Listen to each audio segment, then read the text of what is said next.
बेबस नजर आ रहे हैं नीतीश कुमार। नीतीश कुमार अंदर से कतई खुश नहीं नजर आ रहे हैं। लग रहा है ना कि उनकी कुर्सी ना कोई जबरदस्ती खींच करके कहीं और शिफ्ट किया जा रहा है। जिस तरीके से नीतीश जी को एक लॉलीपॉप थमाया गया है 2025 से 30, ये जो नीतीश का नारा है ये फिस हो गया। चिराग पासवान भी आप ओवरऑल देखें तो उनकी भी जो लालसा है वो मुख्यमंत्री बनने की है।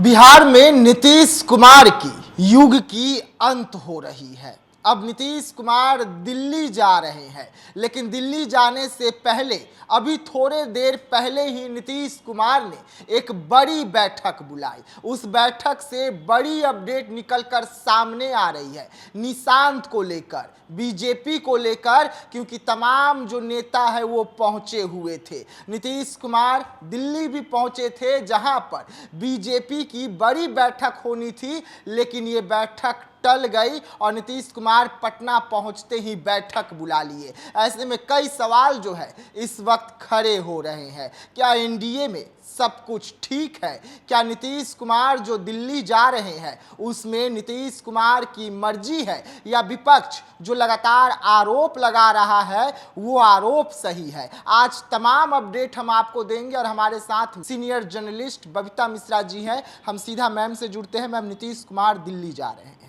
लेकिन क्या सच में वो अपने मर्जी से दिल्ली जा रहे हैं या कुछ काला है दाल में? जो कल का दृश्य मैं देख रही थी तो मुझे कहीं ना कहीं वो तस्वीरें दिख रही थी जिस समय वो मीडिया से बातें करते हैं और फिर उनके बातों को रोक दिया जाता है, बोलने से रोक दिया जाता है। हाँ, कहीं ना कहीं वो अपनी बात को नहीं रख पाते हैं कि मुख्यमंत्री कौन होगा। लेकिन एक बात मैं कहना चाहूँगी कि ओवरऑल देखा जाए तो चर्चा में सम्राट चौधरी ही है। अभी देख लीजिए कि कैसे खाली हो रहा है बंगला। नीतीश कुमार का जो एक युग था वो उसकी समाप्ति कैसे हो रही है। हाँ, आप बंगला से निकलते हुए सामान भी देख रहे हैं। भावुकता वाला पल जो होता है वो पल आपको नज़र आ रहा है और कहीं ना कहीं यहाँ बेबस नज़र आ रहे हैं नीतीश कुमार। इसलिए बेबस नज़र आते हुए दिख रहे हैं कि देखिए नीतीश कुमार जो हैं, जो मुख्यमंत्री हैं, 20 वर्षों से उनका कार्यकाल रहा है। उन्होंने सत्ता को ऐसे पकड़ के रखा था, उस कुर्सी को, यहाँ तक कि गृह विभाग को भी पकड़ के रखा था। लेकिन 2025 से 30, ये जो नीतीश का नारा है ये फिस हो गया, फिसड्डी साबित हुई। ये नारा जो है वो बस जुमलेबाजी में रह गई और 3 महीने के बाद ये नारा जो है वो कहीं ना कहीं किनारे की ओर चली गई। सबसे बड़ा सवाल होता है कि जिस तरीके से हस्ताक्षर आप देख रहे होंगे, कल मैं देख रही थी तो बड़ा अजीब लग रहा था कि किस तरीके से जो संजय झा हैं वो मतलब एक पेपर को हटा लेते हैं और एक मुख्यमंत्री का प्रोटोकॉल क्या होता है ये सभी जानते हैं। लेकिन उस प्रोटोकॉल में संजय झा और उनके आगे पीछे ललन सिंह, अशोक चौधरी का नाम, इन सब चीज़ों को देख करके लगता है कि जैसे नहीं कब वो गलती कर दे। मतलब नीतीश कुमार के साथ साथ जो उनके 2-3 हैं ना, उनको डर महसूस हो रहा था। साफ साइकोलॉजी कहती है कि एक डर का माहौल था कि वो साइन करेंगे या नहीं करेंगे, या कुछ ऐसा ना हो जाए दिल्ली जाते जाते फिर पटना वापस ना आ जाए। ये एक बॉडी लैंग्वेज जो है नीतीश कुमार की वो साफ झलक रही थी। और कहीं ना कहीं आपने देखा होगा कि 2-2 मीटिंग कैंसिल हो गई। वजह क्या है? सम्राट चौधरी को वापस आना पड़ा, हाँ, विजय सिन्हा को वापस आना पड़ा। मतलब तमाम जो कद्दावर नेता है वो वापस आ जाते हैं। और वहाँ पे नीतीश कुमार का गुस्सा भी दिखा जब उन्होंने अशोक चौधरी के फूल को लेने से इनकार कर दिया, उन्हें साइड कर दिया धक्का देकर। वो रोते हुए जो वीडियो आपने देखा होगा कि भाई आंखों में आंसू, अशोक चौधरी की मानस पुत्र अपने आप को कहलाते हैं और सबसे करीबी हैं और जाहिर सी बात है आंखों में आंसू हैं। तो लेकिन नीतीश कुमार को ये चीज़ें आई थिंक हमें लगता है कि उसका रीज़न क्या होगा वो नीतीश कुमार जाने। लेकिन नीतीश कुमार अंदर से कतई खुश नहीं नज़र आ रहे हैं। लग रहा है ना कि उनकी कुर्सी ना कोई ज़बरदस्ती खींच करके कहीं और शिफ्ट किया जा रहा है। ये एक बॉडी लैंग्वेज साफ दर्शा रही है। और सबसे बड़ा बात है कि 20 साल तक और फिर इसी कुर्सी के लिए दो दो दफ़ा आपने देखा होगा, 2014, फिर बीच में लगा कि भाई हमें आरजेडी में शामिल होना चाहिए, 14 के बाद फिर बीच में ऐसा सिचुएशन आ गया, फिर आरजेडी में चले गए। तो दो दो बार, मतलब 14 और 17 दोनों की बात मैं करती हूँ, तो दोनों दफ़ा आप देखिए कि वो सिर्फ कुर्सी के लिए, क्यों भाई एक पद में मेरा है और बिहार की जनता हमें विश्वास करती है, इसीलिए हम वहाँ के मुख्यमंत्री, मतलब बिहार के मुख्यमंत्री रहेंगे और हमसे अच्छा मुख्यमंत्री नहीं है कोई। और वर्तमान में भी अगर नीतीश की बराबरी करने लायक कोई मुख्यमंत्री है तो मुझे नहीं लगता है कि नीतीश जी के पैरेलल पे कोई खरा भी उतरेगा। अगर हम आज की बैठक की बात करें, आज नीतीश कुमार ने सुबह सुबह तमाम अपने मंत्रियों को फ़ोन घुमा देते हैं, इमरजेंसी बैठक बुला लेते हैं, बैठक की किसी को सूचना भी नहीं होती है, और उस बैठक से बड़ी अपडेट निकलकर सामने आई, जो सूत्र जानकारी दे रहे हैं कि निशांत जो है वो डिप्टी सीएम बनना नहीं चाहते हैं, डिप्टी सीएम के पद से उन्होंने इनकार कर दिया है। एक आप मान लीजिए ना कि पिता का तो डिवोशन हो ही गया, कोई प्रधानमंत्री को बोले कि वो राज्यसभा सांसद बन जाए तो प्रधानमंत्री जी बनेंगे सांसद? क्योंकि देखिए उम्र का तकाजा देखें तो उम्र में दोनों के करीबन 2-4 साल इधर उधर की उम्र है, और कहीं ना कहीं फिर भी एक्टिव नज़र आते हैं प्रधानमंत्री नरेंद्र मोदी जी, उनकी एक अलग लोकप्रियता है। लेकिन अगर वो उनकी कोर कमेटी जो है अगर ये कहे कि नहीं भाई अब जो नरेंद्र मोदी है वो राज्यसभा चले जाएं और इनके जगह योगी जी प्रधानमंत्री बन जाए, तो क्या कोई मानने को तैयार होगा? पूरा भारत विरोध करेगा। उसी तरीके से बिहार के लोग जो है वो विरोधाभास उनमें दिखती है कि नीतीश 25 से 30 फिर से नीतीश का होना बहुत मायने रखता था, खास करके महिलाओं के लिए।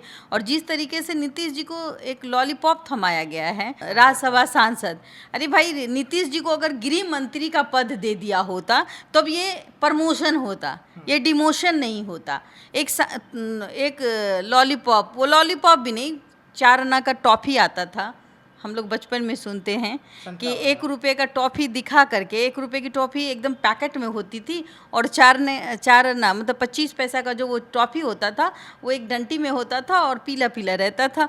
उसको देख करके बच्चे लुभा जाते थे कि नहीं भाई 1 रुपये की टॉफ़ी नहीं चाहिए, ये 25 पैसे की जो लॉलीपॉप है वो चाहिए। तो वही लॉलीपॉप कहीं ना कहीं डिमोशन हो चुका है, अब खाली हो रहा है। खास करके पिता मतलब चाहते हैं कि जो निशांत है, जो आपने बातें कही कि किस तरीके से निशांत को उप मुख्यमंत्री बनाया जाए, उन्होंने उप मुख्यमंत्री नहीं बनना स्वीकार किया। इसके पीछे भी वजह है, ज़रा सोचिएगा कि उप मुख्यमंत्री खास करके अगर 20 साल में आप देखिए तो बीजेपी का उप मुख्यमंत्री ही रहा है, 2 उप मुख्यमंत्री रहे हैं, लेकिन कमान तो नीतीश जी के पास रहा है ना।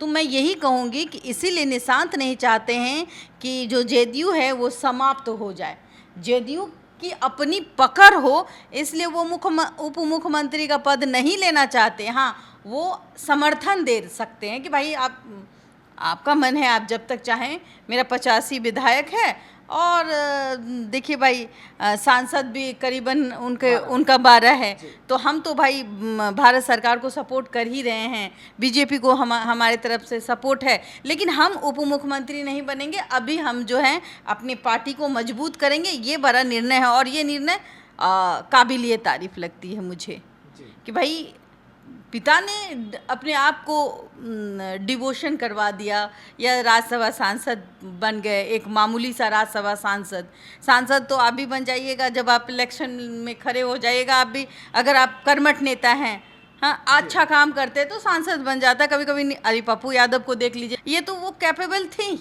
नीतीश कुमार तो वो किसी को भी भेज सकता है, भाई ललन सिंह को भेजा ना उन्होंने, हाँ, तो जब ललन सिंह को उन्होंने भेजा तो भाई मुख्यमंत्री हैं वो, उनकी अलग पार्टी है, उनकी अलग छवि है, उनके 85 विधायक हैं, तो सांसद तो वही बना देंगे ना किसी को, आपको भी बना देंगे, इतना तो पावर है। लेकिन अगर बीजेपी को ओवरऑल मैं कहूँ, मैं किसी की चर्चा ना करूँ, सिर्फ बीजेपी से कहूँ कि भाई नहीं, आप अगर नीतीश कुमार बिहार के लिए बहुत अच्छा कुछ देखना चाहते थे तो राज्यसभा सांसद वो बने, अच्छी बात है, लेकिन उनको मंत्री बनाया जाए। भाई बहुत सारे पद होते मंत्री बनाने का, अगर उनको, मैं बार बार कहती हूँ, गृह विभाग दे दिया जाता, होम मिनिस्टर वहाँ का बना दिया जाता, उप प्रधानमंत्री भी आपने सुना होगा कि बीजेपी के कार्यकाल में उप प्रधानमंत्री भी हुआ करते थे, लाल कृष्ण आडवाणी, तो प्रधानमंत्री तो थे ही वाजपेयी जी, तो फिर क्यों उन्होंने उप प्रधानमंत्री चुना? लाल कृष्ण आडवाणी को वो जगह दी, वो इज्जत दी, तो कहीं कहीं नीतीश कुमार जी को भी उप प्रधानमंत्री तो बना ही देना चाहिए था कि चलिए भाई इतने सालों तक हमारा संबंध रहा, तो वो उप प्रधानमंत्री, एक सपना जो नीतीश कुमार का था कि प्रधानमंत्री बनने का, वो नहीं, तो उप प्रधानमंत्री का बनने का सपना तो पूरा हो जाता। लेकिन अब लगता है कि निशांत ने वो जिम्मेवारी बखूबी निभाई है। अब उन्हें लगता है कि मैं सपोर्ट करूंगा लेकिन मैं उप मुख्यमंत्री नहीं बनूंगा। यही आज सारा दिन चर्चा का विषय रहा और यही है कारण। और देखिए चिराग पासवान भी, आप ओवरऑल देखें तो उनकी भी जो लालसा है वो मुख्यमंत्री बनने की है। वो भी चाहते हैं कि बिहार में हम फूड प्रोसेस मंत्री बन ही गए हैं, वो 1 साल से करीबन वो फूड प्रोसेस मंत्री हैं बिहार के, और अब वो चाहते हैं कि भाई हमको मुख्यमंत्री बनाया जाए। तो उनकी भी पार्टियां हैं, उनके पास भी 5 सांसद हैं, उनके पास भी 19 विधायक हैं, वो भी दावेदारी कर सकते हैं कि, और करते भी हैं, कहते भी हैं कि हमसे अच्छा तो कोई है ही नहीं बिहार का। बिहार फर्स्ट, बिहारी फर्स्ट का नारा तो चिराग पासवान ही देते हैं। तो उनके जितने भी कार्यकर्ता वो चाहेंगे कि भाई देखिए हमारी बारी होनी चाहिए, इस बार तो हमारी बारी होनी चाहिए। तो हो सकता है कि यहाँ अब जो है वहाँ फूट की स्थिति देखने को लमसम मिलेगी और सब चाहेंगे कि हमें जीत मिले। अब आने वाला समय तो आपको ही पता है कि क्या होने वाला है, लेकिन बिहार में अभी जिस तरीके से नीतीश कुमार जी की विदाई हो रही है, कहीं खुशी है तो कहीं गम है। चलिए, तो नीतीश कुमार की विदाई जो है वो फाइनल हो गई है। नीतीश कुमार अब इस्तीफे की ओर बढ़ रहे हैं और बिहार से उनकी विदाई होकर नीतीश कुमार दिल्ली पहुंच जाएंगे। लेकिन बिहार में बड़ा सवाल खड़े हो रहा है कि नीतीश कुमार की विदाई के साथ नीतीश कुमार की कुर्सी पर कौन बैठेगा, बीजेपी की ओर से या जदयू के ओर से या चिराग पासवान होंगे। इसको लेकर अभी से ही तमाम पार्टियां जो है अपनी अपनी दावों को अलग अलग तरीके से पेश कर रही है, जिसको लेकर एनडीए में बड़ी बैठक चल रही है। बैठक का क्या कुछ फैसला आएगा, हम आपको पल पल की अपडेट देते रहेंगे। तो आप बने रहिएगा देशवा न्यूज के साथ। दीजिएगा इजाजत, धन्यवाद।